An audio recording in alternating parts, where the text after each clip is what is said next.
नमस्कार. आम्हा घरी धन शब्दांचीच रत्ने, शब्दांचीच शस्त्रे यत्ने करू.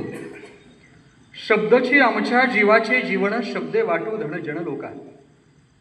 मला वाटतं 54वे वर्ष हे व्याख्यानमालेचं आणि तुम्ही सगळेजण खऱ्या अर्थानं शब्दांसाठी जगणारे, शब्दांवर प्रेम करणारे, शब्दांची मनोभावे पूजा करणारे आणि शब्द रुजावेत यासाठी मनपूर्वक प्रयत्न करणाऱ्या माळशिरसच्या सर्व शब्दपंढरीच्या वारकऱ्यांना माझा मनपूर्वक नमस्कार. नवरात्र महोत्सव सांस्कृतिक मंडळ माळशिरस, तालुका माळशिरस, जिल्हा सोलापूर व्याख्यानमालेचं हे 54वे वर्ष आहे आणि कैलासवासी साहेबराव सुग्रीव पाटील साहेब यांच्या या स्मृतिप्रीत्यर्थ या व्याख्यानमाला यांच्या काळापासूनच होतात, ते आयोजित करतात.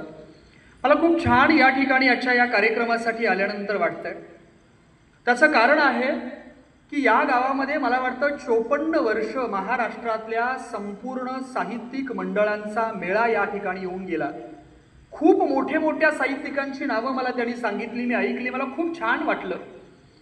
एक काळ असा आलाय की ज्या काळामध्ये कोंबड्यांच्या झुंजी लावायच्या, मला माहित नाही इकडं होतं का नाही, पण आमच्याकडं कुत्र्यांच्या शर्यती लावल्या जातात आणि बघितलं जातं. पण खऱ्या अर्थानं विचारांचं मंथन व्हावं यासाठी गेली कित्येक वर्ष तुम्ही काम करताय. माणसांचा कान तयार व्हावा याच्यासाठी काम करताय. मला खरंच तुमच्या सगळ्यांचं एकदा मनपूर्वक कौतुक वाटतं. तुम्ही तुमच्यासाठी, इथल्या संयोजकांसाठी, मग माननीय अजय पाटील साहेब आहेत, महादेव टेळे साहेब आणि सगळी मंडळी, तुम्ही सगळेजण इथं आहात आणि खूप चांगला स्तुत्य उपक्रम आहे की व्यासपीठावर फक्त एकटाच माणूस बसलाय आणि तुम्ही सगळे ऐकताय. खऱ्या अर्थानं व्याख्यानाचा, विचारांचा सन्मान करणारे तुम्ही जण आहात. यासाठी तुमच्यासाठी एकदा जोरदार टाळ्या वाजवा. आपण कार्यक्रमाला सुरुवात करूया. माझ्याकडचा आजचा विषय आहे जीवन सुंदर आहे.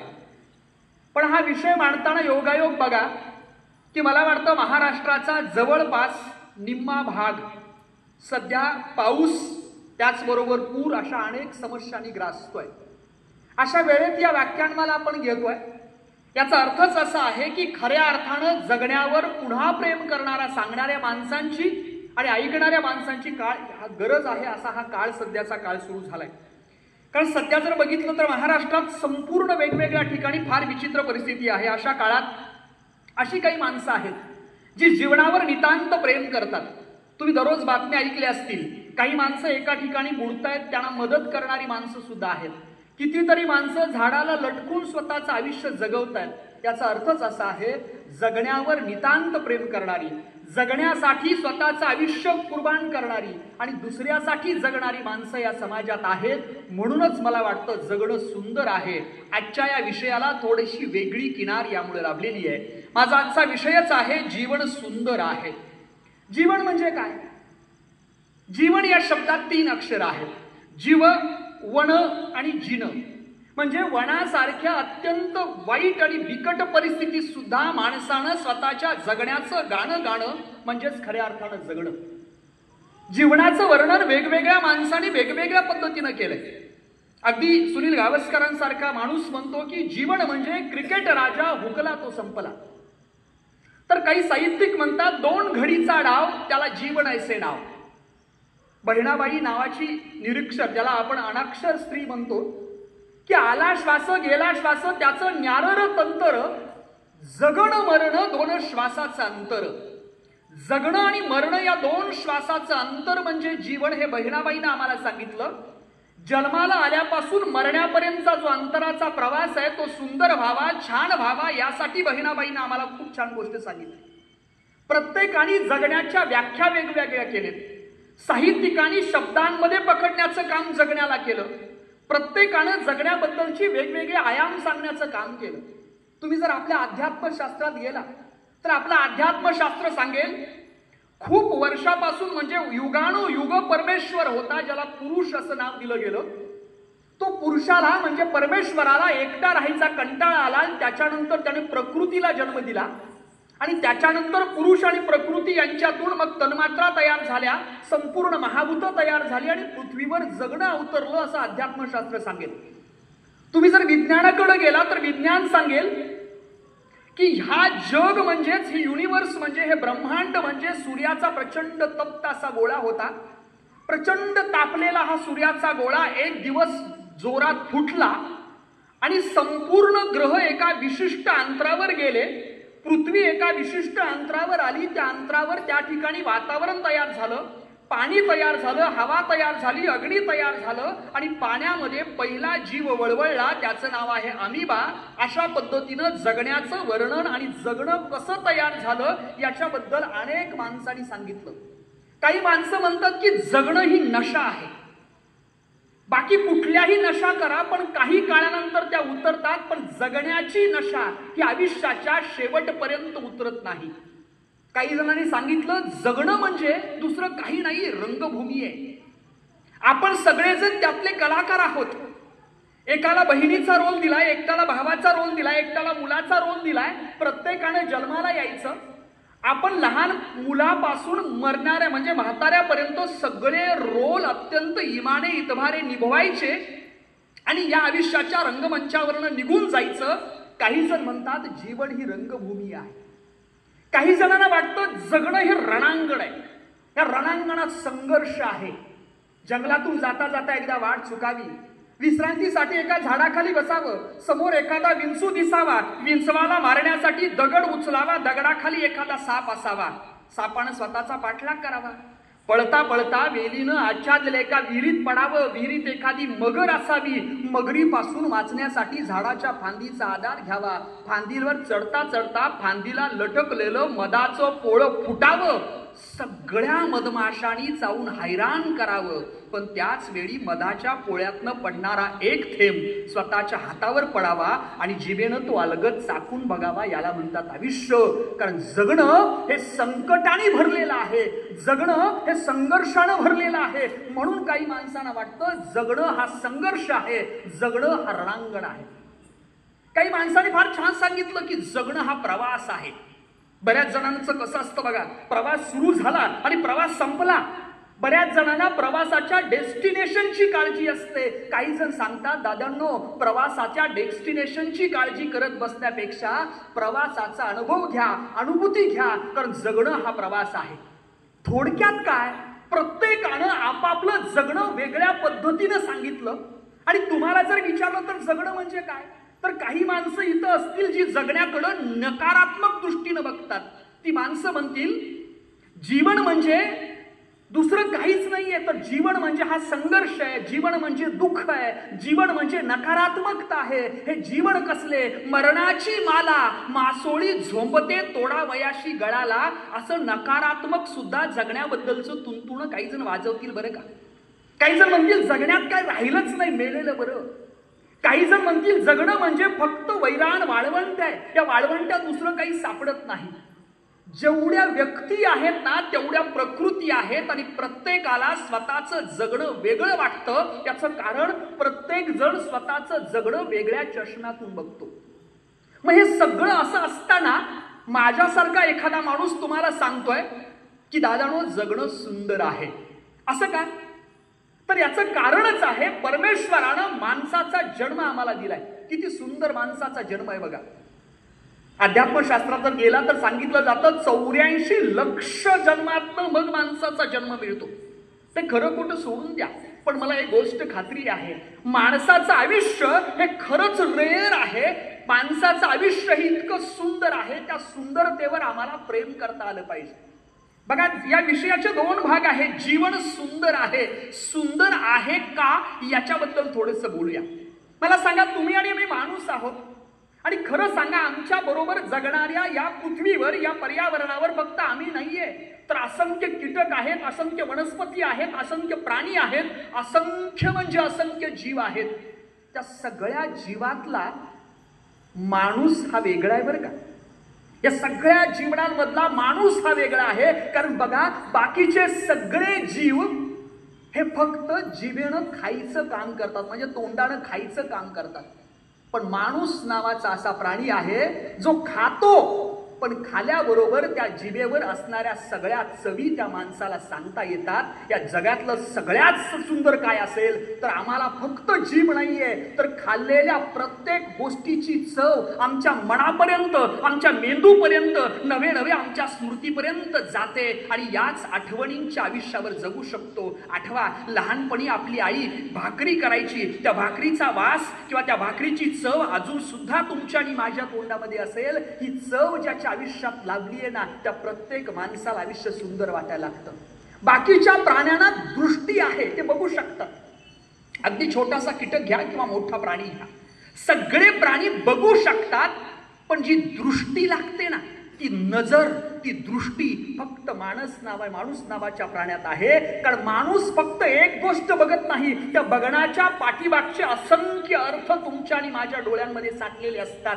म्हणूनच आमचं जगणं सुंदर आहे. परमेश्वरानं आम्हाला 5 इंद्रिय दिलेत, त्यामधली जीभ आहे, तसा कान आहे. आपण फक्त ऐकत नाही बरं का बाकीच्या प्राण्यांसारखं, आपण ऐकण्याच्या पलीकडं ती जी अनुभूती आहे ती अनुभूती घेण्याचं काम करतो. आपण फक्त पाहत नाही, पाहण्याच्या पलीकडची दृष्टी आमच्याकडे आहे. आम्हाला फक्त स्पर्श जाणवत नाही, स्पर्शाच्या पलीकडची अनुभूती आहे. अहो आठवा, जेव्हा पहिल्यांदा आम्ही मातीला पायाचा स्पर्श केला होता तेव्हा स्पर्शाची जाणीव आम्हाला होते. आमची आई आम्हाला जवळ घेते, मांडीवर झोपवते आणि अगदी स्वतःच्या कपाळावरून किंवा आपल्या केसातून हात फिरवते. त्या हाताचा स्पर्श आज सुद्धा लहानपणी तुम्हाला आणि आम्हाला जाणवतो. लहानपणाचा स्पर्श, या स्पर्शाचं जगणं किती समृद्ध आणि सुंदर आहे बघा. बापानं पाठीवर थाप मारताना बापानं जे सांगितलंय ना, जे आश्वासन दिलंय, जो विश्वास दिलाय, तो किती सुंदर विश्वास आहे बघा हो. आणि म्हणून मला तुम्हाला सांगायचं आहे दादांनो, खरंच जीवन सुंदर आहे. एक फार सुंदर कविता आहे, माझ्या प्रेमात जगणं सुंदर आहे. माझ्या प्रेमात जगणं सुंदर आहे, डोळे उघडून बघ, जगणं खरंच सुंदर आहे. तिची हाक तळ्यावरून येते, वाऱ्याच्या मळ्यावरून येते, थरारून ऐकणं सुंदर आहे. माझ्या प्रेमात जगणं सुंदर आहे. मातीच्या खोलखोल वासात, वाऱ्याच्या खोलखोल श्वासात झाडाचं भिजणं सुंदर आहे. माझ्या प्रेमात जगणं सुंदर आहे. माणसाच्या असण्या इतकंच त्याचं नसणंही सुंदर आहे. माझ्या प्रेमात जगणं सुंदर आहे. पण थोडंसं या जगण्याकडं वेगळ्या नजरेनं पाहणारी, जगण्यामध्ये वारवंट शोधणारी माणसं जेव्हा येतात ना, तेव्हा पुन्हा एकदा सांगावं लागतं की दादांनो, खरंच जगणं सुंदर आहे. कारण आमच्या जगण्यामध्ये फक्त इंद्रिय नाहीत बरं का. परमेश्वरानं फार सुंदर गोष्ट दिली आहे की आम्हाला अवयव दिलेत. एक भिकारी होता, त्या भिकाऱ्याला एकदा वाटायला लागलं, काय रे बाबा माझं जगणं आहे, त्याच्यापेक्षा एक काम करूया, माझ्या शरीरातले एक एक अवयव विकूया आणि चांगल्या पद्धतीनं जगूया. एक अवयव दान करणारी कमिटी त्याच्याकडे आली. ती म्हणाली, तुला काय विकायचं सांग, तुला जेवढे पैसे पाहिजे तेवढे आम्ही देतो. तो भिकारी म्हणाला, माझा एक डोळा मला विकायचा आहे. त्यावेळेला त्या समोरच्या मोठा माणूस होता, त्यानं सांगितलं, ठीक आहे, तुझ्या डोळ्याचा भाव सांग. तो म्हणाला, माझ्या डोळ्याचा भाव 1 कोटी रुपये. म्हणजे भिकारी म्हणाला, तो माणूस म्हणाला, बास इतकंच, आणखीन सांग. भिकारी म्हणाला 2 कोटी रुपये. सम्राट म्हणाला, आणखीन सांग. भिकारी म्हणाला 3 कोटी. असं पैसे वाढत गेले. शेवटी एका डोळ्याचा भाव ठरला 10 कोटी रुपये. त्यावेळेला त्या माणसानं पुन्हा त्याला विचारलं, तुला आणखीन काय विकायचंय? ठीक आहे, 10 कोटीचा डोळा मला देऊन जा, पण आणखीन काय विकायचंय सांग. 2 मिनिटं तो भिकारी स्थिर राहिला, स्तब्ध राहिला. त्याच्या डोळ्यात दणकन चमक आली आणि त्यानं त्याच्या पाया पडला आणि म्हटलं, माफ करा महाराज, माफ करा साहेब, मला काहीच विकायचं नाहीये, मी चाललो. तो म्हणाला, अरे मगाशी तरी डोळा विकणार होतास ना. त्यावेळेला त्या भिकाऱ्यानं दिलेलं उत्तर फार सुंदर होतं. तो भिकारी म्हणाला, महाराज, तुम्ही माझ्या एका डोळ्याची किंमत केली 10 कोटी रुपये. मी दुसरा डोळा विकला, त्याची किंमत 10 कोटी रुपये. शरीरातला प्रत्येक अवयव विकला तर त्याची किंमत अब्जावधी रुपये असेल. परमेश्वरानं जन्माला येताना अब्जावधीची इस्टेट माझ्या नावानं पाठवली असताना मी माझ्या हाताचा कटोरा घेऊन तुमच्याकडे भीक का मागायची? आजपासून माझ्या जगण्याचं सामर्थ्य, जगण्याची सुंदरता मला कळाली आहे. मला हेच तुम्हाला सांगायचं आहे. अहो, परमेश्वरानं आम्हाला 2 हात सुंदर दिलेत, परमेश्वरानं सुंदर डोळे दिले, सुंदर अवयव दिलं. एवढं सगळं असताना सुद्धा आमची माणसं जगण्याचं गाणं हे रडगाणं असल्यासारखं गातात आणि दररोज काहीतरी जगण्याबद्दल निगेटिव्ह कमेंट करतात. आणि मला वाटतं सध्याचा काळ असा आलाय जो जगायला पुन्हा एकदा माणसांना प्रवृत्त केलं पाहिजे. अशा वेळेला त्यांना सांगायची गरज आहे की खरंच दादांनो जगण्यात मजा आहे, खरंच ताईंनो जगणं सुंदर आहे. माझ्या घराशेजारी एक 80 वर्षाचे जख्ख आजोबा होते. ते आजोबा स्वतःचं केस काळे करत होते. मी त्या आजोबांना विचारलं, आजोबा आता सगळं संपलं ना, आता कशाला केस काळे करताय? त्या आजोबाने फार सुंदर उत्तर दिलं. ते आजोबा म्हणाले, रवी वयाची 80 वर्ष माझी गेलेत, मला 80 वर्ष मी वेगवेगळ्या माणसांना ऐकलं, वेगवेगळ्या माणसांची पुस्तकं ऐकली, जगायचं कशासाठी हे गेली 80 वर्ष शोधायला लागलोय. आता कुठंतरी या 7-10 वर्षात, 10-12 वर्षात जगायचं कशासाठी हे मला कळायला लागलंय. मी दररोज देवाला प्रार्थना करतो की परमेश्वरा मला आणखीन एक 40 वर्ष बोनस लाईफ म्हणून दे रे. कळलेलं जगणं मला फार सुंदर जगता येईल. बघा जगण्यामध्ये अशी रसरशीत माणसं आहेत. एका बाजूला ती म्हणतात आनंदाच्या वनात तुम्ही यावं पावणं, लई जागा आहे थोडं बसून घ्यावं पावणं. अहो आयुष्याच्या 80व्या वर्षी सुद्धा जो माणूस आनंदानं उत्साहानं जगतो तो माणूस जगण्याला आनंद यात्रा करू शकतो. बरं का वाईट या गोष्टीचं झालंय, आजच्या 25 वर्षाच्या पोरग्याला एखादं प्रेमात अपयश आलं ते म्हणते मरावंसं वाटते. मर की कशाला येतोय सांगायला. ही वस्तुस्थिती आहे. 25व्या वर्षाच्या पोरग्याला आपलं आयुष्य संपून घ्यावंसं वाटतंय. 23व्या वर्षात, 20व्या वर्षात, 15व्या वर्षात पोरं स्वतःच्या डोक्यावर गण घेतात आणि दणकण गोळी मारतात. अरे यांना कधीतरी सांगितलं पाहिजे रे की जगणं म्हणजे ही गोष्ट फार मोठी आहे आणि याच्यासाठी जगण्यातलं सौंदर्य काय असतं हे तुम्हा आम्हाला कळलं पाहिजे. बरं का परमेश्वरानं एवढं सुंदर अस्तित्व दिलंय आम्हाला छान. आणि बघा ना फक्त अवयव दिलेले नाहीयेत, परमेश्वरानं इतर पाण्यापेक्षा वेगळी गोष्ट दिली ती म्हणजे बुद्धी. त्या बुद्धीला सांगितलं विचार कर. फक्त त्या बुद्धीत विचार गोष्ट भरलेली नाहीये, त्या बुद्धीत भरल्यात भावना. किती सुंदर भावना परमेश्वरानं नियतीनं तुमच्या आणि माझ्या वाट्याला आणले. तो पहिली भावना आहे प्रेम नावाची. कबीर फार सुंदर म्हणाला होता, पोती पडपड बुवा पंडित भयानक होई, ढाई आखर प्रेम के पडे सो पंडित होई. ज्या माणसाला प्रेमाची परिभाषा कळाली, ज्या माणसाला आईचं प्रेम कळालं, ज्या माणसाला बापाचं प्रेम कळालं, एवढं सोडा पुस्तकांवर सुद्धा प्रेम करता येतं. एवढं सोडा आजूबाजूच्या निसर्गावर मनापासून प्रेम करता येतं. दारातल्या कुत्र्यावर प्रेम करता येतं, मांजरावर प्रेम करता येतं आणि गोट्यात बांधलेल्या गायीवर सुद्धा प्रेम करता येतं. या ज्या माणसाला कळालं आणि ज्या माणसांच्या आयुष्यात हे प्रेमानं भरून गेले ना, प्रत्येक माणसाचं आयुष्य त्या माणसाला सुंदरता वाटायला लागते. पण या वाईट या गोष्टीचं आहे की सध्या प्रेम म्हणजे फक्त पोरग आणि पोरगी एवढाच प्रेमाचा अर्थ आम्ही घेतलाय. आणि खऱ्या अर्थानं प्रेमासाठी तू जर नाही मिळालीस तर मी काहीही करेन असा जो विचित्र अर्थ प्रेमाचा घेतलाय ना, मला वाटतं त्याच्यापासून लांब राहून आयुष्यातल्या या सगळ्या प्रेमांचा साक्षात्कार तुम्हाला आणि मला झाला पाहिजे, तर माणसाचं आयुष्य सुंदर आहे. किती भावना आहेत बघा. प्रेम आहे, करुणा आहे, सुख आहे, समाधान आहे, आनंद आहे, शांती आहे. पण निगेटिव्ह भावना ज्याला राग काम क्रोध मोह माया मत्सर दंभ या सगळ्या भावना कवटाळून आपण आपल्या आयुष्याचं वैराण वाळवंट करतोय. सुख म्हणजे काय हो? सुख या शब्दाचे 2 अर्थ होतात. सु म्हणजे चांगलं आणि ख म्हणजे अवयवाना. म्हणजे स्वतःच्या अवयवांना म्हणजे स्वतःच्या सगळ्या इंद्रियांना जे चांगलं वाटतं त्याला सुख म्हणतात. आणि मला वाटतं आपण त्याच्याच सध्या पाठीमागे लागलोय. सुखाच्या संकल्पना जोपर्यंत आम्हाला कळणार नाहीत ना तोपर्यंत मला वाटतं जगण्याची सुंदरता तुम्हाला आणि मला अनुभवायला येणार नाही. सुख म्हणजे फक्त बघा ना, आणि सुखाच्या शोधामध्ये काय काय केलं. मला वाटतं फार छान खापरीची कौलारू घरं आमच्या प्रत्येकाची होती. त्या घरामधून छान पावसाचा आवाज यायचा, वारं यायचं, सूर्यप्रकाश यायचा, सगळं भारी भारी असायचं. अगदी किड्या मुंग्या सुद्धा आमच्या घरात जगायच्या. आमच्या बरोबर जग जगलं पाहिजे हा विचार होता. सुंदर घर होतं, ओटा होता, अंगण होतं, परसदार होतं, सगळं होतं. पण आम्हाला लक्षात आलं याच्यात सुख नाहीये. मोठ्या इमारती बांधणं म्हणजे सुख. आम्ही किमान 1.5-2 कोटीच्या इमारती बांधलेत. इमारती बांधायला माझा विरोध नाहीये, त्या बांधा. पण इमारती बांधल्यानंतर त्या इमारतीमध्ये किंवा त्या बंगल्यामध्ये राहायला माणसं आहेत का याचा शोध घ्या. जुन्या काळात साध्या झोपडीमध्ये 35 माणसं राहायची हो. एक माणूस 35 माणसाचं कुटुंब चालवायचा. आज काय झालंय? हम दो हमारे दो, माँ बाप को छोड़ दो अशी अवस्था झाली आहे. शहरातलं तरी त्याच्याही पेक्षा वेगळंच आहे. हम दो हमारा एक, आम्ही दोन आमचे एक, दोघांमधले तिघांमध्ये आमचा हा त्रिकोण, तिघांमधले गेले दोन, उरलेल्याला आधार कोण अशी अवस्था आहे. म्हणजे सुखाच्या संकल्पनेमध्ये आम्ही घर नावाची गोष्ट केली आहे. 1.5 कोटीचं घर बांधलंय पण घरात राहायला वेळ नाही, कारण EMI भरण्यासाठी आयुष्य चाललंय अशी अवस्था आहे. दारात चपलांचे जोड वाढत चाललेत आणि घरातल्या माणसांची संख्या कमी व्हायला लागली.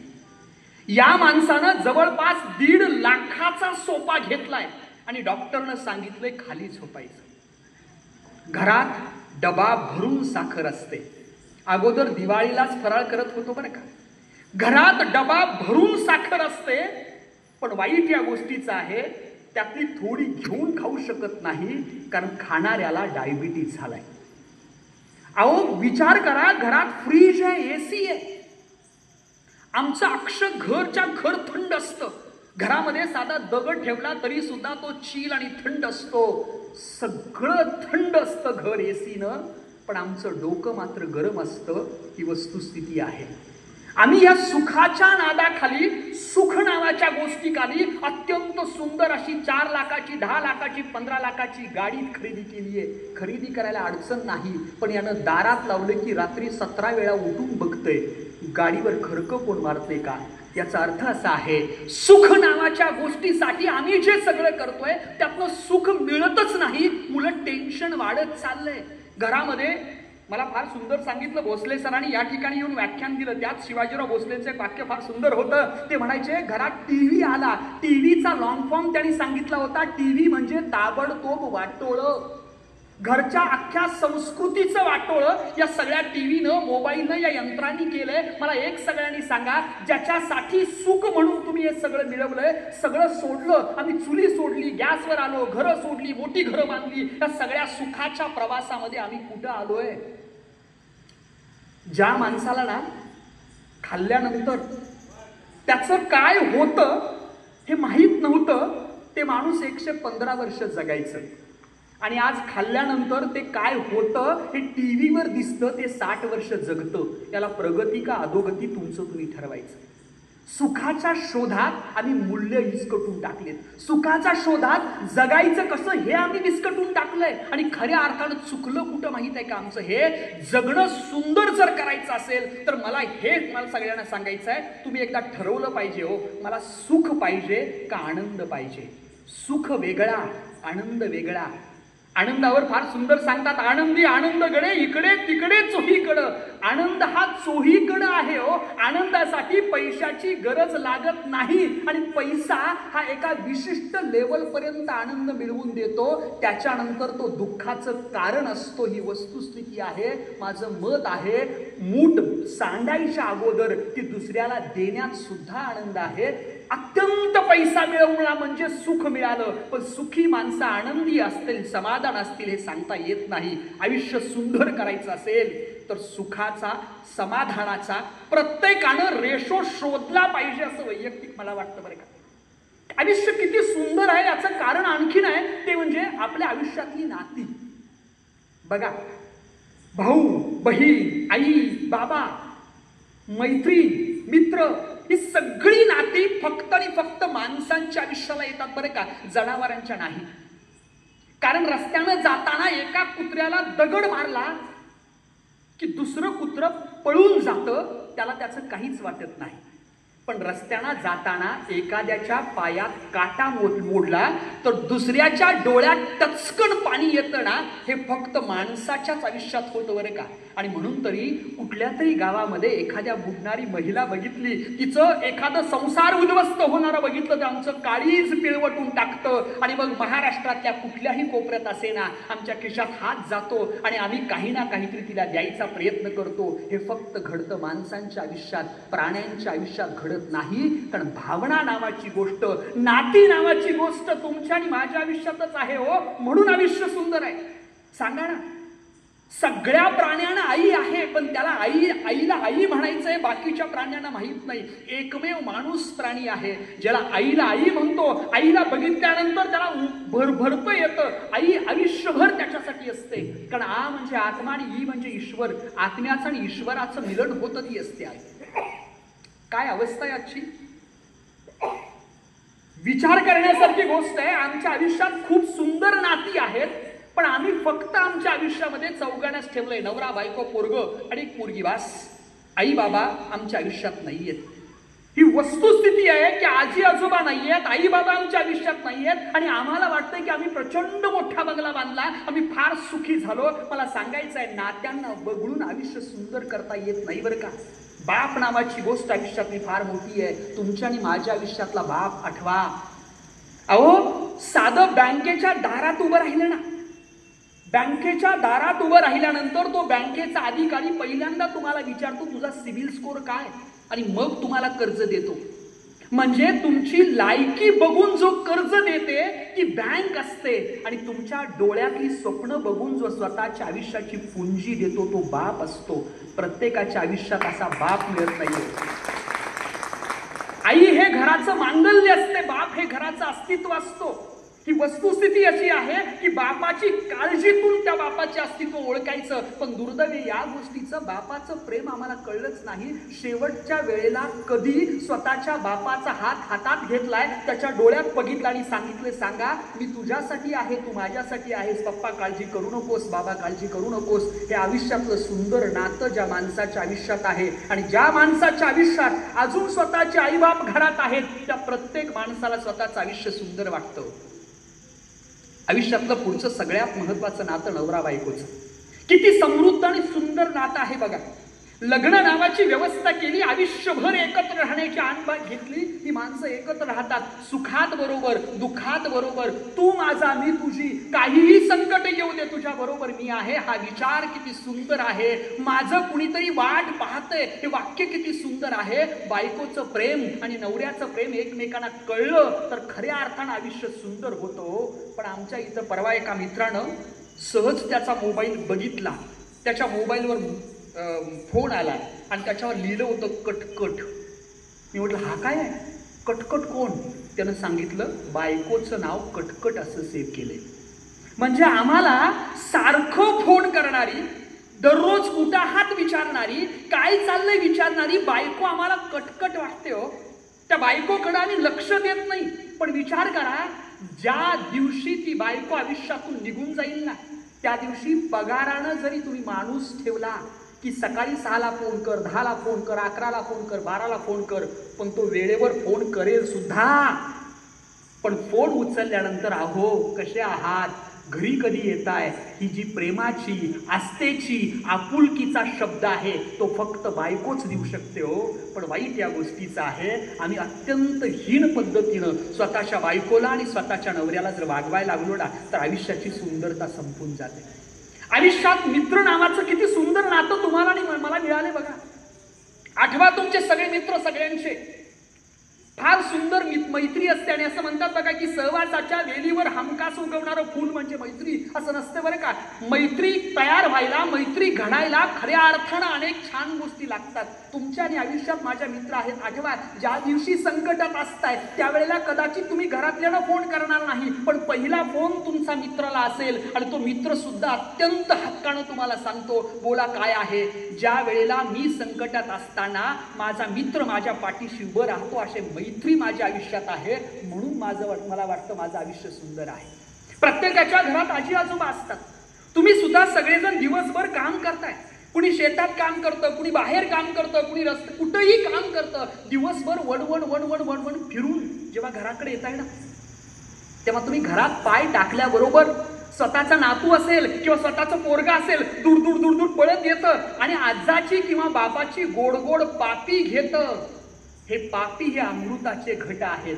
ज्या माणसाला या पापीतलं वात्सल्य कळालं, त्या लहान पोरांच्या दुरदुडण्यातला आवाज कळाला, त्या प्रत्येक माणसाला आयुष्य सुंदर वाटायला लागतं. तो आजोबा सांगेल 1000 जन्म मला पुन्हा घ्यायला लागू दे आणि पुन्हा मला माझ्या नातवाची पापी घेता येऊ दे. त्या पापीतलं सौंदर्य सुद्धा आयुष्य सुंदर करतं हो. पण वाईट या गोष्टीचं आहे, त्या नात्यांच्या पलीकडं आम्ही चाललोय, भावनांच्या पलीकडं आम्ही चाललोय. आम्ही सगळं आयुष्य मटेरियलिस्टिक केलंय. मटेरियलिस्टिक म्हणजे काय? आम्ही सगळंच्या सगळं आयुष्य ना खऱ्या अर्थानं आपल्या बाजारू व्यवस्थेला जुंपून टाकलं. उदाहरण सांगतो तुम्हाला काय आहे. मला सांगा सगळेजण, एक काळ होता, एक साबण घरात असायचा, लाईफ बॉय. तंदुरुस्ती की रक्षा करता है लाईफ बॉय. हा लाईफ बॉय अख्ख्या घरातल्या सगळ्यांची तंदुरुस्तीची रक्षा करायचा. घेणाऱ्याला सुद्धा साबणाचं काही वाटायचं नाही. प्रत्येक जण तो साबण वापरायचा. हे कुठनं आलं मला माहित नाही, पण टीव्हीनं आमच्यात घातलं काय, तुम्हारा साबुन स्लो है क्या. एवढंच घातलं नाही तर टीव्हीनं आमच्या डोक्यात घातलं प्रत्येकाचा साबण वेगळा पाहिजे, त्याला त्याचे किटाणू डसलेले असतात, ते तुझ्या अंगाला. मला हेच कळत नाही, जर किटाणू असतील आणि साबण किटाणू मारत असेल तर दुसऱ्याचा साबण वापरल्यामुळं मला किटाणू कसे चिकटतात, याच प्रश्नाचं उत्तर अजून सुटलेलं नाहीये. पण तुमच्या डोक्यात एक भेद तयार केला, आईचा साबण वेगळा, बापाचा वेगळा, पोराचा वेगळा. आई लावते संतूर कारण तिच्या डोक्यात आहे ममा. एका पोरानं फार सुंदर मेसेज टाकला. त्यानं टाकलं, सर मान्य आहे की बाबा आई संतूर साबण वापरते म्हणून ती सुंदर दिसते, म्हणून लहान पोरगी तिला मामा म्हणते, पण त्या घरातला पुरुष पण संतूरच वापरत असेल की. मग पप्पा असं का नाही जाहिरात होत? याचा अर्थ या बाजारू व्यवस्थेनं चुकीची मूल्य तुमच्या आणि माझ्या मनात पेरलेत. त्यांना तुम्हाला फक्त कस्टमर करायचं आहे. कष्ट कर आणि मर. आणि हे आलं कशातून माहित आहे? हे आलं टीव्हीतून, हे आलं मोबाईलमधून, हे आलं वर्तमानपत्रातून. आणि मग आम्हाला कळायला लागलं की सुधारित होणं म्हणजे या साबणानं आंघोळ केली की आम्ही फार फॅशनेबल, हा पेस्ट वापरला की आम्ही भारी माणसं. हे सगळंच्या सगळं आणलं गेलं. अमुक अमका मोबाईल वापरला की तू ग्रेट, तू भारी. अशा वेगळ्या आणि बुरसट कन्सेप्ट तुमच्या आणि माझ्या मनात आणि आमच्या जीवनात पेरल्या गेल्यात. त्याचं कारण काय झालंय माहिती आहे का? त्याचं कारण आज घरातलीच माणसं आम्हाला परकी वाटायला लागतात. मला सगळ्यांना सांगायचं आहे, जगणं सुंदर करायचं असेल तर पहिल्यांदा या बाजारानं ज्या कन्सेप्ट तयार केलेत ना, त्या कन्सेप्ट मधनं पहिल्यांदा बाहेर या बरं का. फार विचित्र कन्सेप्ट तयार केलेत. कुछ मीठा हो जाय. माहिती आहे तुम्हाला काय? मी सांगायची गरज नाही का. साखर खाल्यानंतर मीठा होत नाही. विषय बघा, कुछ तुफानी करते है. फेअर अँड लवली लावल्यानंतर माणूस गोरा होतो. जर फेअर अँड लवली लावल्यानंतर माणूस गोरा झाला असता तर माझा साधा प्रश्न आहे, त्या फेअर अँड लवलीचा मालक के कृष्णमूर्ती काळा का राहिलाय? ते मालक काळा आणि ते म्हणते 7 दिन में उजरे निखार. एक लक्षात घ्या, माझा बाप काळा होता, माझा आजा काळा होता, कारण हे काळं पण हे आम्हाला नॅचरली आलंय. विषुववृत्ताच्या बाजूला जी जी राहतात ती काळी असतात. आमचा विठ्ठल सुद्धा काळा आहे, त्याला कधी वाईट वाटलं नाही. पण आमच्या डोक्यात या बाजारानं सांगितलं काळं असणं म्हणजे वाईट आहे. मग आमच्यात न्यूनगंड भरला गेला आणि अक्षरशः आमच्या जगण्याचं मात्र झालं. परमेश्वरानं आम्हाला अपूर्णतेचं वरदान दिले बरं का. एक गोष्ट लक्षात घ्या, आम्ही कोण आहोत? आम्ही माणूस आहोत, आम्ही परमेश्वर नाहीये. आम्ही जर परमेश्वर असतो तर आम्हाला पूर्ण पुरुष म्हटलं असतं.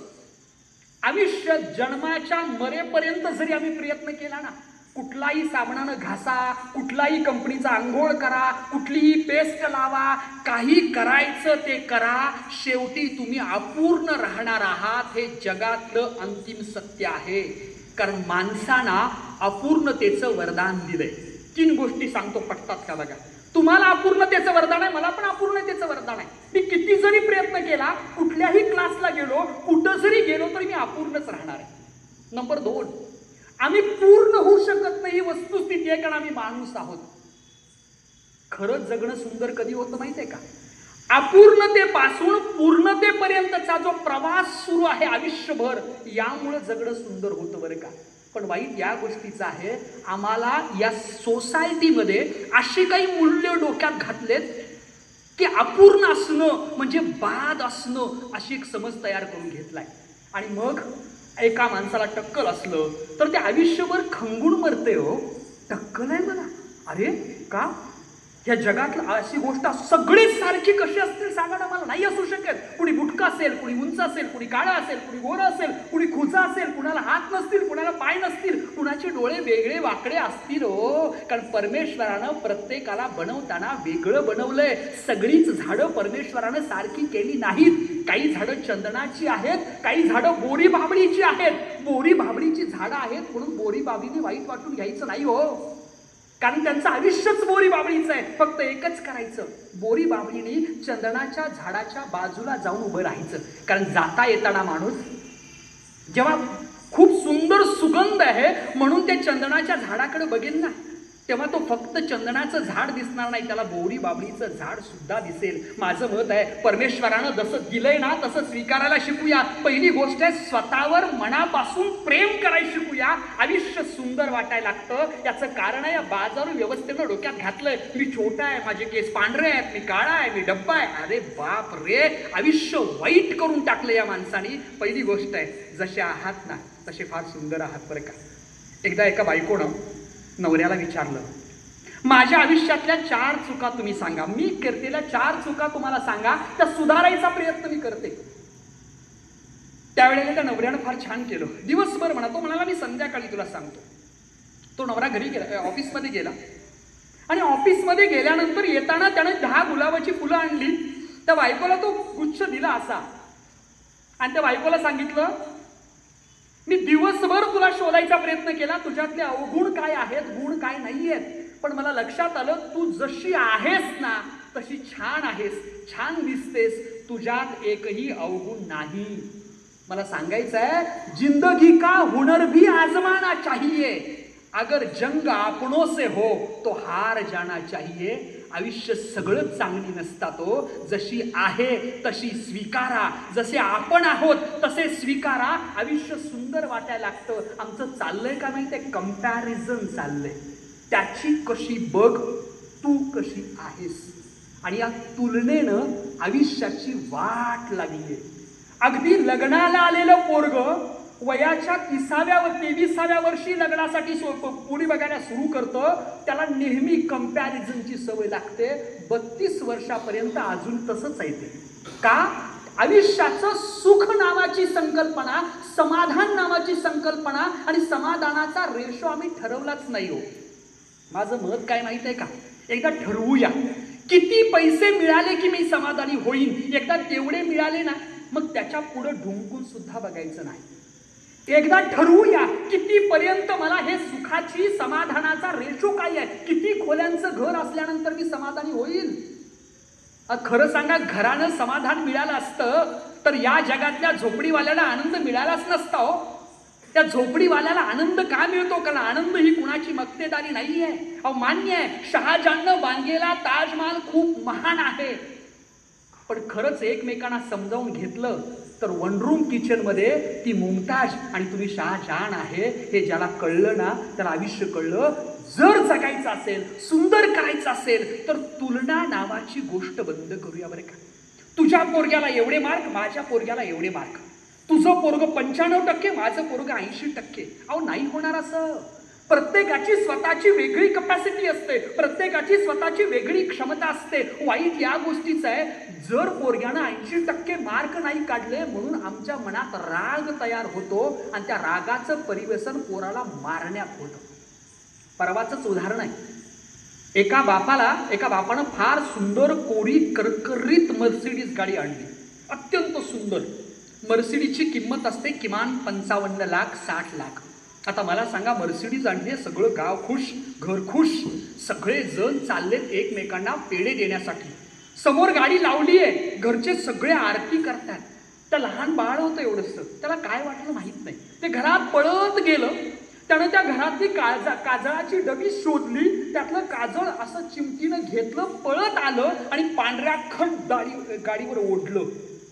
बापाला लक्षात आलं, आत्ताच गाडी आणली, पोरानं काळं लावलंय. पोराला असा एक झणकण मारला, पोरग जाग्यावर उठलं, समोरच्या भिंतीला आदळलं, जाग्यावर पोरग मेलं. मला सांगायचं आहे, राग नावाची गोष्ट नंतर बापाला कळालं की ते पोरग काजळाची डबी आणलं होतं, कारण त्याच्या आईनं शिकवलं होतं जर कुणाची नजर लागायची नसेल तर काजळ लावलं पाहिजे. साधी गोष्ट आहे. राग माणसानं आयुष्यात कुठपर्यंत नेतोय बघा हो. ज्याला रागावर कंट्रोल करता आलं ना त्याला आयुष्य सुंदर बनवता आलं बरं का. पण का रागावर कंट्रोल होत नाही तर याची कारण हीच की समाजानं ठरवून दिलेल्या काही गोष्टी आम्ही शिकतोय, आम्ही वावरतोय. मला सगळ्यांना विनंती करायची आहे, तुमचं माझं आयुष्य सुंदर आहे.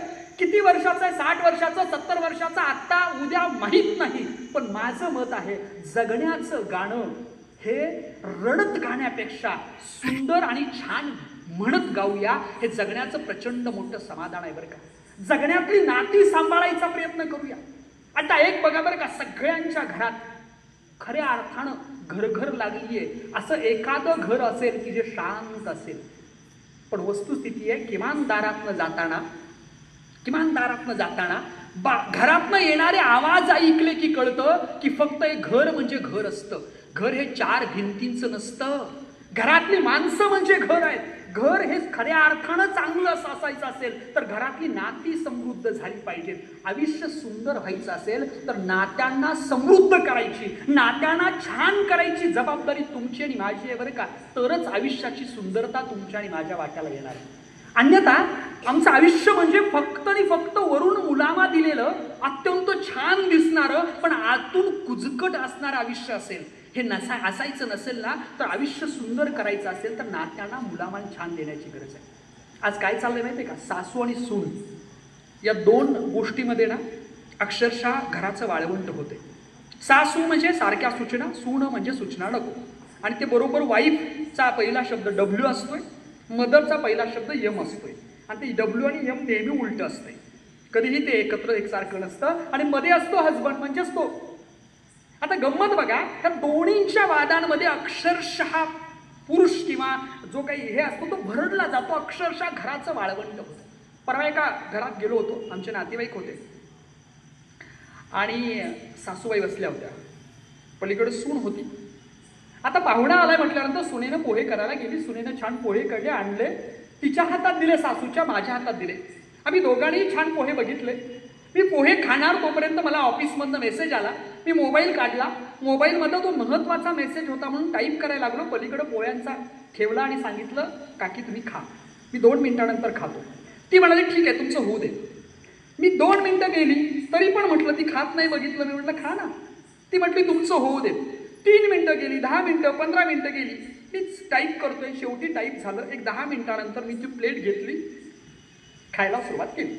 तोपर्यंत त्या बाईनं त्या पोह्याच्या प्लेटला हात सुद्धा लावला नव्हता.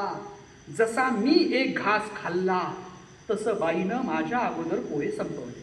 मी म्हटलं एवढंच फास्ट होतं तर आतापर्यंत संपलं असतं ना. ती म्हणाली काय आहे, सध्या माझं आणि सुनीची भांडणं झाल्यात, त्यामुळे ती पोह्यात काय घालून मारते काय याचं टेन्शन मला आहे, म्हणून पहिला तुम्हाला खायला लावलं. म्हणजे पाहुणा मेला तर चालतोय पण आम्ही जगलं पाहिजे. सुख आणि संसारामध्ये संशय नावाची एक गोष्ट बिनली बरं का. आणि या संशयानं तुमचं आणि माझं आयुष्य उद्ध्वस्त झालंय. एक फार चांगला पाटील होता. त्या पाटलाकडे सासू गेली, सांगितली माझी सून अशीच करते, तशीच करते, अशीच आहे, तशीच आहे, तशीच आहे. त्यानं ऐकून घेतलं. तो म्हणाला ठीक आहे तुझं बरोबर आहे. नंतर काही वेळानंतर सून गेली, त्या सुनेनं सांगायला सुरुवात केलं माझी सासू अशीच करते, तशीच करते, अशीच आहे, तशीच आहे. त्यानंही तिचं ऐकून घेतलं. तो म्हणाला तुझंही बरोबर आहे. ते पलीकडे मित्र बसलं होतं. ते म्हणाला मूर्ख आहेस, तिला म्हणतोयस तुझं बरोबर, त्याला म्हणतोयस तुझं बरोबर, दोघींचं बरोबर कसं असेल. त्यावेळेला त्याने एकदा त्याच्याकडे बघितलं. तो म्हणाला तुझंही बरोबर आहे. पण शेवटी ते वैतागलं मित्र. ते म्हणाला मूर्ख आहेस का, अरे सासूचं बरोबर, सुनेचं बरोबर, माझं बरोबर, तिघांचं बरोबर कसं असेल. त्यानं फार सुंदर उत्तर दिलं बरं का. आणि माझं मत आहे घराघरातल्या आत्ताच्या प्रॉब्लेमचं हे सोल्युशन आहे. त्यानं उत्तर दिलं. तो म्हणाला बघ सासू सासूच्या ठिकाणी बरोबर असते, सून सुनेच्या ठिकाणी बरोबर असते. फक्त सासूनं सुनेच्या ठिकाणी आणि सुनेनं सासूच्या ठिकाणी जाऊन विचार केला की प्रश्न आपोआप सुटतो. आपण तोपर्यंत एवढंच म्हणायचं तुझं बरोबर आहे. प्रश्न असा राहतो आम्ही कधी विचार करणार आहोत एकमेकांच्या जवळ जाऊन. मीच माझच बरोबर या अट्टाहासापायी आयुष्याचं आणि जगण्याचं वाळवंट करतोय का लक्षात येत नाही? त्या सासू सुनेंच्या नादातला प्रॉब्लेम होत नाही. विचार करा, बऱ्याच बायकांना सुद्धा सवय असते बरं का, नेहमी नवऱ्याची परीक्षा घेण्याची, नेहमी नवऱ्याची परीक्षा घ्यायची. अहो कुठं आहे, आला नाही तर माझ्यावर तुझं प्रेमच नाही असं समजेल. हे असलं काहीतरी प्रेमाचं नेहमीच एक हे काढायचं. आणि अक्षरशः पोरांची आणि माणसांची अवस्था बेकार झाली. पोरं व्यसनाधीन होण्याच्या पाठीमागं, या सगळ्याच्या पाठीमागं या घराघरातले प्रॉब्लेम सुरू आहेत. जगणं सुंदर करायचं असेल तर ताईंनो, दादांनो, मला सगळ्यांना विनंती करायची आहे की आयुष्यातली पहिल्यांदा नाती छान करा. कारण आम्हाला आनंद हा पैसा देत नाही, आम्हाला आनंद मोबाईल देत नाही, गाडी देत नाही, आम्हाला आनंद नाती देतात. हे ज्या दिवशी आम्हाला कळेल ना, त्या दिवशी आनंद आणि सुख व्हायला लागेल. मी मगाशी सांगितलं, आनंदी आनंदगडे इकडे तिकडे चोहीकडं. हा इकडं तिकडं पसरलेला आनंद आहे ना, हा वेचण्याची क्षमता तुमच्यात आणि माझ्यात पाहिजे बरं का. बघा बरं का, आम्ही जन्माला आलो, कुणाला आनंद झाला? आई बाबांना. आम्ही डॉक्टरकडे गेलो, कुणाला आनंद झाला? डॉक्टराला. आम्ही शाळेत गेलो, कुणाला आनंद झाला? शिक्षकाला. आम्ही मेल्यानंतर सुद्धा आनंद होतो जाणणाऱ्याला. म्हणजे आयुष्यभर आम्ही जगलो तर दुसऱ्याला आनंद देतो, पण आम्हाला मात्र आनंद मिळत नाही. कारण आनंद कुठं आहे हे आम्हालाच माहीत नाही. आनंदाचा सगळ्यात मोठा पासवर्ड काय असेल, आनंद छान जगण्याचा गोष्ट काय असेल, तर मला सगळ्यांना विनंती करायची आहे, छोट्या छोट्या गोष्टीतला आनंद आहे ना, तो आनंद शोधता आला पाहिजे बरं का. आजूबाजूच्या छोट्या छोट्या गोष्टीतला आनंद आहे, तो आनंद शोधता आला, नाती समृद्ध करता आली, जगणं समृद्ध करता आलं, जगण्याबद्दलच्या समीक्षा आणि जगण्याबद्दलचं समाधानाचा रेशो ठरवता आला, तर आयुष्य सुंदर व्हायला लागतं. का जगणं सुंदर आहे तुमचं आणि माझं? विचार करा, या जगण्यामध्ये किती छान छान गोष्टी आजूबाजूला आहेत बघा. निसर्ग आहे, पाणी आहे, हवा आहे, माती आहे. एवढं छान गोष्ट तुम्हाला आणि आम्हाला निसर्गानं दिली आहे. अगदी कुठेही जायचं, एखादं छान फळ काढायचं, खायचं, त्याची चव घ्यायची, किती चांगल्या गोष्टी निसर्गानं आजूबाजूला ठेवले. तो वाईट या गोष्टीच आहे. ज्यानं आयुष्य आमचं सुंदर केलं, त्या निसर्गाची अवस्था आज आम्ही काय करतोय बघा. जगणं सुंदर व्हायचं असेल तो निसर्ग जगला पाहिजे, त्या निसर्गाचं संवर्धन झालं पाहिजे, पर्यावरणाचं संवर्धन झालं पाहिजे, झाडी जगली पाहिजे, पाणी वाचलं पाहिजे, याचाही विचार करत नाही. विचार करा, आजपर्यंत कधीही दुष्काळी भागात न पडलेला पाऊस प्रचंड मोठ्या प्रमाणावर पडतोय. आणि ज्या भागात आयुष्यभर पाऊस पडत होता तिथं पाऊसच नाहीये. हे कशाचं रक्षण चाललंय? हे लक्षण आहे आम्ही पर्यावरणाचा प्रॉब्लेम केला, पर्यावरणानं आमचा प्रॉब्लेम करायला सुरुवात केली. आमच्या जगणं एक पहिली गोष्ट बरं का, आमचं जगणं सुंदर कधी आहे? ह्या निसर्गाबरोबर राहणं म्हणजे आमचं जगणं सुंदर आहे बरं का. माझी आजी एखादं हे पाकडायची, म्हणजे काय म्हणतो आपण त्याला, तांदूळ गहू अशी काय असेल पाकडत बसायची अंगणामध्ये. आणि जेव्हा जेव्हा पाकडेल ना, तेव्हा हमखास त्यातलं एखादी मूठ घ्यायची आणि समोर फेकून द्यायची. त्या चिमण्या वगैरे खायच्या. मी त्यांना विचारायचं, हे कशाला टाकतेस, हे नुकसान आहे ना. तेव्हा त्या आजीनं दिलेलं उत्तर फार सुंदर होतं. ती आजी सांगायची, बाळ हे बघ, या पृथ्वी तलावर फक्त आम्ही जगत नाही, या पृथ्वी तलावरच्या प्रत्येक प्राण्यानं जगलं पाहिजे, याच्यासाठी तुम्ही आणि मी प्रयत्न केला पाहिजे. हा विचार करा, आमच्या भारतीय संस्कृतीनं किती सुंदर गोष्टी शिकवले तो आम्हाला. छोट्या छोट्या गोष्टीवर सुद्धा प्रेम करावं. आम्हाला सगळ्या प्राण्यांना देव मानण्याची, त्यांना चांगलं देण्याची गोष्ट जुन्या माणसांनी शिकवली. कारण जुन्या माणसांना माहीत होतं निसर्गाशिवाय माणसाचं जगणं अपूर्ण आहे. पण वाईट या गोष्टीचं आहे. खरं सांगत चला, आज आमच्या घरामध्ये मुंगीनं सुद्धा दिसू नये याची व्यवस्था आम्ही केली आहे. अगदी वेगवेगळ्या फिनाईल पासून अनेक बाटल्या घरामध्ये आहेत.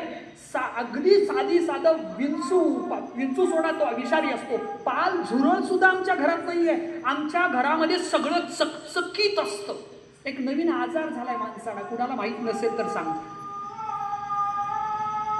थांबायचं अर्धा मिनिटं. एक आजार झालाय. तो आजार काय माहितीये का? प्रत्येक माणसाच्या शरीरामध्ये म्हणे 62% हे विषाणू असतात. म्हणजे किमान 50% धरा. डॉक्टर कोण असतील तर त्यांना माहिती आहे. त्याला विषाणू म्हणतात आणि राहिलेले जीवाणू असतात. जीवाणू जगायचे असतील तर विषाणू शरीरात असले पाहिजेत, हा रूल आहे. काय म्हटलं मी? जो मला साधी सांगा ना, जर परकीय सैनिकच आपल्याकडे लढायला नसेल तर आमचे सैनिक काहीच कामाचे राहणार नाही. म्हणजे जर शत्रूच नसतील तर आमच्या सैनिकांचा वापरच नाही. आपल्या शरीरामध्ये फक्त जीवाणू नसतात बरं का, विषाणू सुद्धा असतात. वाईट या गोष्टीचं आहे, आम्ही हे सगळं छान आणि स्वच्छ राहण्याच्या नादात इथं हात लावला तरी जाऊन हात धुतोय. ते किती वेळा? 15-20 वेळा. त्यामुळे जर्म्स जे आहेत, विषाणू आहेत, ते विषाणू पोटात जातच नाही आणि त्याचा परिणाम एक नवीन रोग आलाय. तो रोग आहे विषाणू नसल्यामुळे होणारा रोग. आणि सध्या नवीन इंजेक्शन आलंय, 50,000चं इंजेक्शन देऊन विषाणू टोचले जातात कारण जीवाणू जगले पाहिजे. वा रे माणसा वा, तुला माती दिली निसर्गानं, त्या मातीत खेळायला तुला लाज वाटली. जुन्या काळातली आमची आजी छान सारवायची, छान शेणामुताचा वास असायचा, आपोआप तिचा डोस दिले जायचे. एकाही डोसची बाळाला गरज नव्हती, पण त्याची लाज वाटली आणि घरात आम्ही स्टाईलच्या फरशा टाकलेत. डॉक्टरनं सांगितले जगायचं असेल तर फरशीवर चप्पल घालून चालायचं. हे चप्पल बाहेर वापरत होतं, आज घरात वापरतंय. दुसऱ्या प्राण्यांनी जगूच नये ही वृत्ती माणसाची तयार झाली आहे आणि आम्ही म्हणतोय आम्हाला आजार होत आहे. दादांनो, ताईंनो, आम्हाला होणारे आजार हे निसर्गानं दिलेला शाप आहे. हा जर लवकर ओळखला नाही तर 100चं आयुष्य 60वर आलंय. उद्या मी लिहून देतो, 30 वर्षात माणूस मरेल. कारण जगण्यासाठी सगळ्याला जगवलं पाहिजे, कारण आम्ही एकमेकावर डिपेंड आहोत. लहानपणी शाळेत अन्न साखळी शिकवली असेल, एक अन्न साखळी तुटली तर सगळ्या अन्न साखळीमध्ये प्रॉब्लेम होतो. ही गोष्ट जर आम्हाला कळत नसेल तर माणूस म्हणून जगण्यासाठी आम्ही लायकीचे नाही. कारण सगळ्या संतांनी आयुष्य झिजवलं आणि सांगितलं की वृक्षवल्ली आमा सोयरी वनचरे म्हणणारे तुकाराम असतील, किंवा भूता परस्परे घडो मैत्र जीवांचे म्हणणारे ज्ञानेश्वर असतील. तुम्ही वेद काढा, तुम्ही उपनिषद काढा, मांडुके काढा, मंडूक काढा, तैतरीय काढा, प्रश्नोपनिषद काढा. एवढंच नव्हे, अगदी छोटी उपनिषद जरी ब्रह्मधारण्यासारखी मोठी उपनिषद किंवा छांदोग्य उपनिषदासारखी काढा, त्या प्रत्येकात एक आहे, जगा आणि जगू द्या. वाईट या गोष्टीचं आहे. आमच्या आजानी पंजानी जुन्या माणसानी संतांनी आम्हाला सांगितलं जगायचं असेल तर सगळ्यांनी बरोबर घेऊन जगा तर आयुष्य सुंदर होतं. वाईट या गोष्टीचं आहे, आम्ही माणूस म्हणून एवढे खुजे झालोय ना, साधं दुसरी काही जरी प्राणी दिसला तरी मारणं ही एकमेव गोष्ट आमच्यात आहे. त्याचा परिवर्तन म्हणजे आज अक्षरशः बीपी, शुगर, टेन्शन, कर्करोग अशा अनेक गोष्टी आमच्या वाट्याला आलेत. आणि मग म्हणतोय एवढे आजार असताना आमचं जीवन कसं सुंदर करू. माझं मत आहे निसर्गाचा पर्याय शोधा, निसर्गावर प्रेम करूया, पुन्हा निसर्गाकडे जाऊया. बघा, तुमचं आणि माझं आयुष्य समृद्ध करण्याची ताकद त्या निसर्गात आहे. आम्ही हे विसरूनच गेलोय बरं का, आम्ही हे विसरूनच गेलोय की माणसाचं जगणं किंवा माणसाचं जीवन म्हणजे आम्ही प्राणी आहोत हे विसरून गेलोय. विचार करा, जुन्या काळातल्या माणसांनी सकाळी उठण्याच्या वेळा ठरवल्या होत्या, रात्री झोपण्याच्या वेळा ठरवल्या होत्या, खाण्याच्या वेळा ठरवल्या होत्या, उपवासाच्या वेळा ठरवल्या होत्या. आणि या सगळ्या गोष्टी पाळाव्यात म्हणून ज्याची भीती असते त्या देवधर्माला आणि सणवाराला हे सगळं जोडून ठेवलं होतं. आमच्या माणसांनी पहिल्यांदा लक्षात आलं हे संस्कार म्हणजे तोडवायचेच. सकाळी लवकर उठावं कोणी सांगितलंय? आम्ही नाही उठलो. तुम्ही विचार करा 2 मिनिटं, या जगातला कुठला प्राणी मला सांगा असा आहे जो रात्री जेवतो? तुम्ही सगळेजण पक्षी राखायला जाताय, ज्वारी वगैरे आली असेल, पक्षी राखायला जाताय, किती वाजता जाताय? एकतरी सकाळी जाताय किंवा एकतरी संध्याकाळी जाताय. रात्री तो माळ उघडाच असतो की, रात्री का नाही पक्षी जाऊन बसतो त्याच्यावर? कारण निसर्गातल्या प्रत्येक प्राण्याला माहित आहे रात्र झाली की खायचं नसते. आमचा एकमेव माणूस नावाचा प्राणी आहे जो सुट्टी देत नाही. रात्री 1, 2, 3, 4 आता तरी 5-5 वाजता जेवते होते. आम्ही प्राणी आहोत, निसर्गाचं घड्याळ आमच्यात काम करतंय. जुन्या काळातल्या माणसांनी सांगितलं जेवणाची पद्धत असते, अर्धो पोट हे अन्नानं भरायचं, अर्धो पोट हे पाण्यानं भरायचं आणि उरलेलं हे रिकामी ठेवायचं. हे शास्त्र आम्हाला जुन्यांनी सांगितलं. आम्ही तडस येऊपर्यंत खातोय. हो, खाण्याबद्दल प्रॉब्लेम नाही. निसर्गानं जे मशीन दिले ते काम कसं करणार? हे मशीन आहे, त्याला वळू द्या. छोटी गोष्ट बघा, सगळं सांगितलंय. दुपारी जेवल्यानंतर वामकुक्षी घ्या. वामकुक्षीच का? वाम म्हणजे डावं, डाव्या कुशीवर झोपायचं 10 मिनिटं. का झोपायचं? तर 10 मिनिटं डाव्या कुशीवर झोपल्यानंतर जे सायन्स शिकले त्यांना माहित असतं जठराच्या या बाजूला डाव्या बाजूला सगळ्यात जास्त ऍसिड टाकलं जातं आणि पचलं जास्त जातं. किती छोटी आणि चांगली गोष्ट जुन्या माणसाने शोधून काढली, आम्हाला शिकवली, आमच्या जगण्याचा भाग केला. पण आमच्या जगण्याचा मी मात्र काय केले माहितीये का? पहिल्यांदा हे सगळं नाकारलं. कधी पण उठा, कधी पण जेवा, काही पण खा, कुठेही खा, कसंही खा. आणि खऱ्या अर्थानं जर झालं काय माहितीये का, प्रॉब्लेम झाला, ताईनं सांगा मला तुम्हाला किती भाज्यांची नावं माहीत आहेत? मी सांगतो तुम्हाला 20 भाज्यांच्या पलीकडे आम्हाला भाज्यांची नावं माहीत नाही. आमचा जुन्या काळातला माणूस 398 प्रकारच्या भाज्या खायचा. एक संशोधन झालंय, 398 प्रकारच्या भाज्या खायचा. बघा तुम्ही सुद्धा साधी चिंचेचा पाला ओरबडलाय लहानपणी, तो खाल्ला असेल.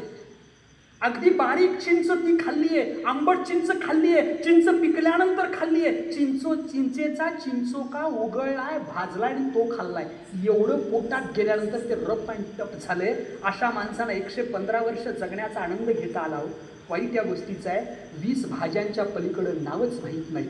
आणि आत्ता आमचं एकच आहे, ते घरात जेवतच नाही, सुट्टीच नाही. माहिती आहे आपल्याला. आणि या सगळ्याचा परिणाम पुन्हा येतो, तो म्हणजे जगण्याचं शास्त्र बिघडलंय. या सगळ्याचा परिणाम येतो, पुन्हा जगण्याची अवस्था बिघडली आहे. मला सगळ्यांना विनंती करायची आहे, सुंदर जगायचं असेल तर त्या निसर्गाच्या कलेनं आम्हाला जगलं पाहिजे. हेच जगण्याचं अंतिम आणि सत्य आहे बरं का. एक 5 पंचसूत्री मी तुम्हाला सांगणार आहे. जगण्याच्या पंचसूत्री त्याला म्हणतात. पहिली आहे ना, तिचं नाव आहे हर्ष. सुंदर जगायचं असेल, आरोग्य वाढवायचं असेल, आजारी पडायचं नसेल आणि छान आयुष्य जगायचं असेल तर एक गोष्ट करा, त्याचं नाव आहे हर्ष. त्याचा अर्थ हसत जगलं पाहिजे. ही जगण्यातली सगळ्यात सुंदर गोष्ट आहे. कारण विज्ञान सांगतो डोपामाइन डोक्यात असतं, ते जर पाझरलं तर संपूर्ण शरीर चांगलं काम करतं आणि आयुष्य सुंदर असतं. वाईट या गोष्टीचं आहे, आत्ताची माणसं हसतच नाही. म्हणजे उदाहरणार्थ एक माझ्याकडे परवा माणूस आला होता, त्याला मी एक विनोद सांगितला. मला वाटलं आत्ता हसल, ते हसलच नाही हो. मी अनेक सांगितला, मला वाटलं आत्ता हसल, हसलच नाही. अनेक सांगितला, हसलच नाही. मी म्हटलं हसला का नाहीस? ते म्हणते काय आहे, मी हास्य क्लबला जातो, सकाळी एकदा हसतो, संध्याकाळी एकदा हसतो, मध्ये हसतच नाही. माणसानं मनपूर्वक हसलं पाहिजे. आत्ताचा नवीन व्यवसाय आलाय, जसं जमल तसं बोला, पण एकमेकांशी बोला. माणसं हसत नाहीत आणि बोलत नाहीत. बोललं तरी पण प्रॉब्लेम झालाय हो. त्यामुळे माणसं बोलायच्या पण नादाला लागत नाही, गप्पा मारायच्या नादाला लागत नाहीत. अहो दुःख बोलण्यानंतर विसरलं जातं, हा साधा नियम आहे. संवाद साधल्यानंतर दुःख कमी होतं. आज कुणाला सांगायचं हेच नाहीये, पण याला सांगितलं तर ते त्याचा फायदा घेते, ते त्याचा फायदा घेते. संपलं, सांगायला माणसंच नाही. आज पैसे देऊन माणसं दुसऱ्याला काहीतरी सांगायला जातात. जगण्याची पहिली सूत्री आहे हसत जगा. आणि यशस्वी संसाराचा मूलमंत्र सुद्धा पोच आहे बरं का. एक माणूस होता, 2 नवरा बायकोच्या घरातनं त्याचा आवाज यायचा, ही जोरात जोरात हसायची. हसायला लागल्यानंतर ह्याला प्रश्न पडला, एवढं कसं काय सुखी कुटुंब आहे, एवढं कसं काय हसते हे, दररोज उठलं की हसते. मग एकदा त्याला नवऱ्याला बोलवलं, ते म्हणते हसण्याचं रहस्य सांग. ते म्हणते काय हसणं काय नाही, काय झालंय, जेव्हा बायकोला राग येतो तेव्हा बायको जे हातात सापडते ते फेकून मारते. आणि फेकून मारलं की मी ते चुकवतोय, चुकलं की मी जोर जोरात हसतोय, आणि लागलं की ती जोरात हसते. एवढंच काही असं काहीही आयुष्यात असेल, काहीही करा, पण हसा. जी माणसं हसतील ती जगतील बरं का. त्यामुळं छान स्माईल द्यावं, कायम एरंडेल पिल्या ग चेहरा नको. ह्याच्या कपाळावर एवढ्या आट्या असत्या की आट्या बघून समोरच्याला आट्या केली. साधी गोष्ट आहे. जगायचं असेल, छान जगायचं असेल, आयुष्य सुंदर घालवायचं असेल तर जेवढं मनमुराद हसता येतं ना तेवढं हसा. हसणं ही सुंदर जगण्याची गुरुकिल्ली. नंबर 2, आत्मविश्वास. जसा हसताय ना तसा उत्साह पाहिजे बरं का. उत्साह. दुसरी गोष्ट उत्साह. उत्साह म्हणजे काय, कायम मेलमुशासारखं राहायचं नाही. काही जे सांगितलं ते उत्साहानं करायचं. उत्साह या गोष्टीचं एक चांगलं उदाहरण देतो शेर्पा तेनशिंग नावाच्या माणसानं. जगातला पहिला माणूस आहे जो माउंट एव्हरेस्टवर चढला होता. त्या माउंट एव्हरेस्टवर चढलेल्या शेर्पा तेनशिंगला एक त्या माणसानं खालनं विचारलं, म्हणजे आल्यानंतर, तू तिथं गेलास कसं वाटलं? तो म्हणाला, तिथं गेल्यानंतर मला रडायसारखं आलं. ह्याला प्रश्न पडला, खालनं वरती गेलंय, कारण नसताना गेलंय ते गेलंय, रडतंय का? त्याच्याला का रडलास? त्यावेळेला त्या शेर्पाचं उत्तर फार सुंदर होतं. तो शेर्पा म्हणाला, दादा, जगातल्या सगळ्यात उंच शिखरावर मी आलोय. या गोष्टीचं वाईट वाटलं की याच्यानंतर सर करायला जगात शिखरच शिल्लक राहिलं नाही. आयुष्यात काही अशी माणसं असतात बघा, और दिखाव म्हणणारी असतात, आणि काही माणसं निरुत्साही, कायम कायम नाही म्हणते. असलं माणूस जर भेटलं, याच्यापासून लांब राहा. उत्साह जगण्याची दुसरी महत्वाची गोष्ट आहे. तिसरी आहे आत्मविश्वास. जगायची कुठलीही लेवल असेल, मग तुम्ही विद्यार्थी असाल, तुम्ही मोठी माणसं असाल, जगण्यात कितीही झालं तरी आत्मविश्वास नावाची गोष्ट ज्याच्याकडे असते ना, ते फार चांगलं जगतं बरं का. त्या जगातला आत्मविश्वासाचा मोठा माणूस, त्याचं नाव सांगता येईल कोलंबस. 6 महिने हा माणूस अंदा याच्यात होता समुद्रात. त्या 6 महिने समुद्रात प्रचंड लाटा उसळत असताना या माणसाची कविता मला वाटतं विभा शिरवाडकरांनी फार सुंदर लिहिली आहे. कोलंबसाचं गर्वगीत नावाचं. 1000 जीवा तुझ्या गरजुदे प्रतिध्वनीने त्या सागरात डळमळू दे तारे, विराट वादळ हेलकावू दे, पर्वत पाण्याचे ढळू दे, दिशा कोण सारे, अनंत आमची ध्येयासक्ती, अनंत आशा किनारा तुला पामराला. थोडक्यात एकच, जब तक आखरी नौका नहीं डुबती तब तक हार नहीं मानूंगा. आयुष्याचं सगळ्यात मोठं सुंदर गणित असेल. कदाचित तुम्हाला अडचण आली असेल, कदाचित कर्जात सापडला असाल, कदाचित संसारात प्रॉब्लेम असतील, कदाचित जगण्याचं शेवटचं टोक तुमच्या आयुष्यातलं असेल. अशा वेळी सुद्धा हार मानायची नाही, कारण निसर्गानं आम्हाला शिकवलंय, जगायचं असेल तर सन्मानानं जगायचं, जगायचं असेल शेवटपर्यंत जगायचं. परमेश्वरानं प्रचंड सुंदर वरदान नावाचं शहर दिलंय. या शरीराला, त्या आयुष्याला असंच संपवायचं नाही. हे ज्या माणसाला कळालं ना, त्या प्रत्येक माणसाला जगण्यातला आनंद घेता आला.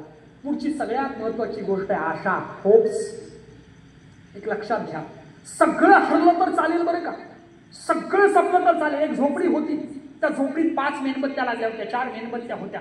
पहिली मेणबत्ती होती ती समृद्धीची होती. ती समृद्धीची मेणबत्ती म्हणायला लागली, अरे एवढ्या झोपडीत माझं काय काम? जिथं झोपडी असते तिथं मी थांबत नाही. ती झोपडी विजून गेली. समृद्धीची मेणबत्ती विजून गेल्यानंतर दुसरी मेणबत्ती बाजूला होती, ती म्हणजे प्रेमाची. जी म्हणायला लागली, अरे जिथे समृद्धी नाही, पैसा नाही, तिथं प्रेमाचं काय काम? मी पण विजून जाते. ती पण विजून गेली. तिसरी मेणबत्ती होती ती शांतीची. ती म्हणाली, अरे समृद्धी नाही, प्रेम नाही, तिथं शांतीचं काय काम? ती सुद्धा विजून गेली. शेवटची मेणबत्ती होती ती मात्र कंटिन्युअस तेवत राहिली. एक मुंगी तिच्या जवळ आली. त्या मुंगीने विचारलं, नाव काय तुझं? आणि सगळ्या विजून गेले, तू एकटीच अजून कशी काय जिवंत? त्यावेळेला त्या मेणबत्तीनं सांगितलं, माझं नाव आशा आहे. मला खात्री आहे एक ना एक दिवस पुन्हा कोणीतरी असा माणूस येईल आणि पुन्हा मला घेऊन त्या तिघींना प्रज्वलित करण्याचं काम करेन. दादांनो, आयुष्याच्या कुठल्याही पातळीवर जरी प्रॉब्लेम आले असतील तर खचून जाऊ नका, कारण कालच्या पावसानंतर आज सुंदर असा सूर्य उगवतोच. हे जगाचं नियम आहे.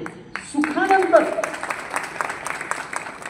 दुःखानंतर सुख येतच, हा जगाचा नियम आहे, हा सृष्टीचा नियम आहे. त्यामुळे खचू नका, आशा कायम ठेवा, होप्स कायम ठेवा, आणि सगळ्यात शेवटचं नाव आहे, त्याचं नाव आहे प्रयत्न. आयुष्यभर प्रयत्न करायला विसरू नका. आमच्या समाजाचं काय झालंय माहित नाही. आमच्या समाजानं या जगामध्ये सगळ्यात जास्त पोराला सुद्धा सांगते, कुणीही जर पोराला करिअर वगैरे निवडा म्हटलं तर ते पहिला सांगते, पैसा जिकडे तिकडे जा बरं का. पैसा आहे तिकडे जाईल होते. अडचण काय झाली सांगतोय का? मला सांगा, माळशिरस मधल्या सगळ्याच गाड्या पलीकडच्या रस्त्यावर आल्या, काय होईल? हो, ट्रॅफिक जाम होईल. आज तसंच झाले. पैसे मिळणाऱ्या सगळ्या क्षेत्रामध्ये ट्रॅफिक जाम झालंय. ज्याला पैसे मिळतात ते पण नाराज आहे, नाही मिळतात ते पण नाराज आहे. तू कसा आहेस? माझ्यासारखा. तुझं कसं चाललंय? माझ्यासारखं. सगळीच सेम हो. हे का झालं त्याचं कारण समजून घ्या. हे काय झालंय माहितीये का? आम्ही सगळ्यांनी माणसांना, लहान पोरांना पैशावर प्रेम करायला शिकवलंय. मला 2 मिनिटं तुम्हाला सगळ्यांना विचारायचा प्रश्न. आत्ता या तुमच्या सगळ्यांच्या मोबाईलवर एक मेसेज आला आणि आमच्या सरकारनं सांगितलं, your account has been credited 15 crore rupees. 15 crore तुमच्या सगळ्यांच्या खात्यावर जमा झाले. तुमच्या, माझ्या, सगळ्यांच्या, देशातल्या सगळ्यांच्या, जन्माला आलेल्या पोरग्याच्या पण खात्यावर 15 कोटी जमा झाले. 2 मिनिटासाठी विचार करा काय होईल. मी लिहून देतो तुम्हाला. पुढच्या 2 महिन्यात आमच्यातली जवळपास 20% जनता आत्महत्या करेल. त्याचं कारण आहे, आज तुम्हाला 15 कोटी आले, घराकडे जाल, नेहमीप्रमाणे स्टाईलनं बायकोला म्हणाल, ए जेवण कर. ती डबल स्टाईलनं म्हणाल, 15 कोटी मला पण आल्या, तुझं तू आजपासून बघ. तुम्ही जर इथल्या ड्रायव्हरला म्हणाला, चल तू जाऊया, घेऊन गाडी पे म्हणत, मला पण 15 कोटी आल्या. मला तुम्ही बोलवलं, मी पण म्हणलं मला पण 15 कोटी आले, त्यांना 15 कोटी आले. ते जगातल्या सगळ्या माणसांना पैसे मिळायला लागले तर कुणीच सुखी होणार नाही. कारण हे जग पैशावर चाललेलं नाही, कामावर चाललंय. कामावर प्रेम करा, जगणं सुंदर होतं. जे काम परमेश्वरानं दिलंय तुम्हाला वाटेल ते, जे करायचं आहे ना ते मनापासून करावं. आमच्या भारतात कन्सेप्ट आहे, रिटायरमेंट नंतर काय करणार आहेस. हे रिटायर झालं की ठरवायचं लवकर मरते. कारण या जगात कुठल्याही देशात रिटायरमेंट नावाचा शब्दच नाही हो. जपान सारखा देश आहे जिथं वाक्य आहे, श्वास संपला की रिटायर. आयुष्याच्या शेवटपर्यंत काम करत राहणं हा देश आम्ही असा केलाय दादांनो. या देशात छोटं काम करायला लाज वाटते आणि छोट्या कामाला आम्ही छोटा माणूस म्हणतो. चूक. कामावर प्रेम करा. आयुष्यात आनंद देण्याचं काम जर काय करतो तर तुमचं काम करतो. जी माणसं कामात स्वतःला गाडून घेतात ना ती माणसं आयुष्यभर आनंदी राहतात बरं का. कधी शेतकरी जाऊन बघा, आयुष्यभर कामात असतो, आनंदी राहतो. सर्वसामान्य कष्टकरी जाऊन बघा, ते कधी याचा विचार करत नाही. आणि शिकलेला असते का नाही, हेच म्हणते आत्महत्या करावीशी मर की, सांगतोयस कशाला.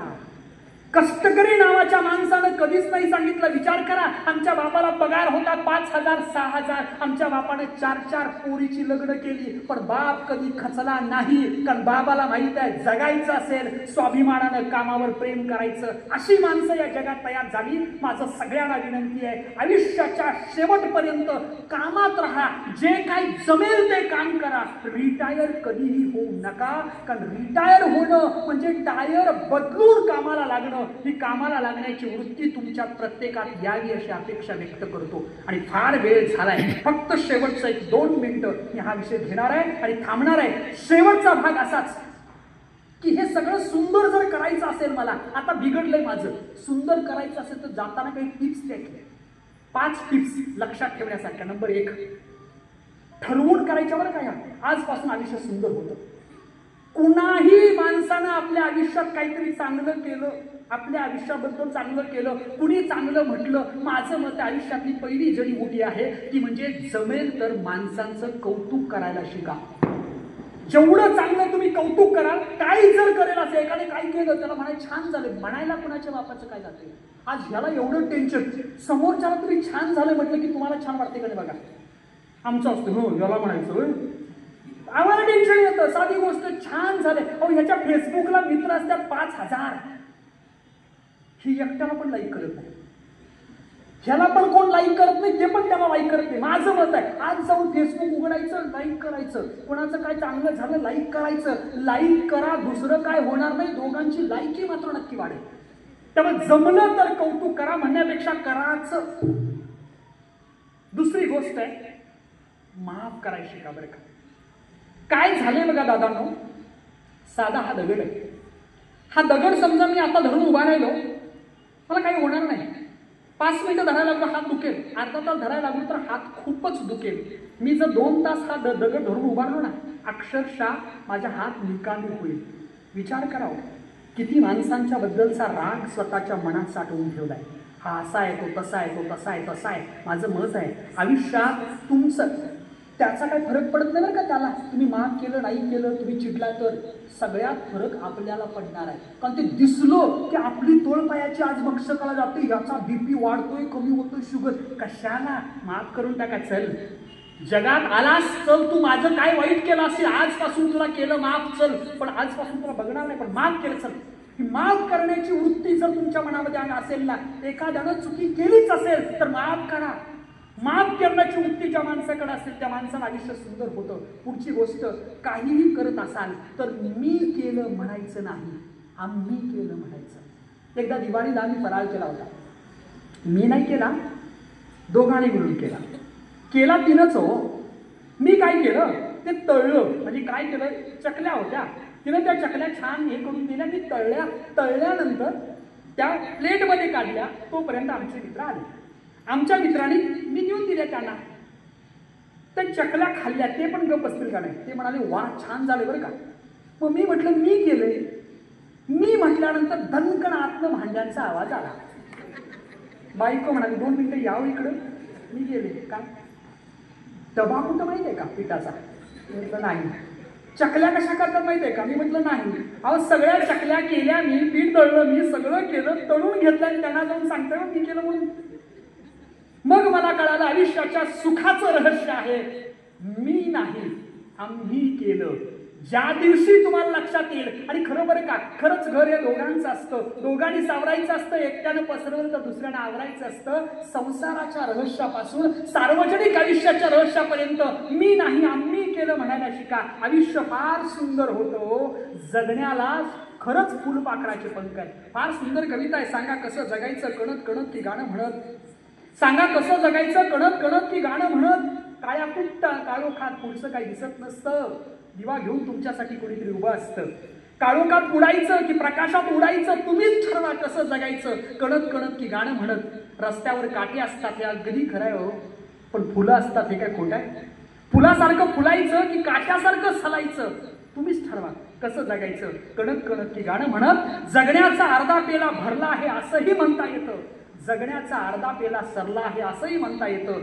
भरला आहे म्हणायचं की सरला आहे म्हणायचं तुम्हीच ठरवा. कसं जगायचं कणत कणत की गाणं म्हणत. तुमच्या प्रत्येकाचं आयुष्य सुंदर सुगंधी व्हावं. ज्ञानेश्वरांच्या भाषेत भूता परस्परे घडो मैत्र जीवांचे. या संपूर्ण जगातल्या प्राण्यांचं एकमेकांबरोबर मैत्र जुळावं. आयुष्य सुंदर व्हावं, मंगल व्हावं एवढी अपेक्षा व्यक्त करतो. माझा ऐकून घेतलात त्याबद्दल आपल्या सर्वांचे मनपूर्वक आभार मानतो.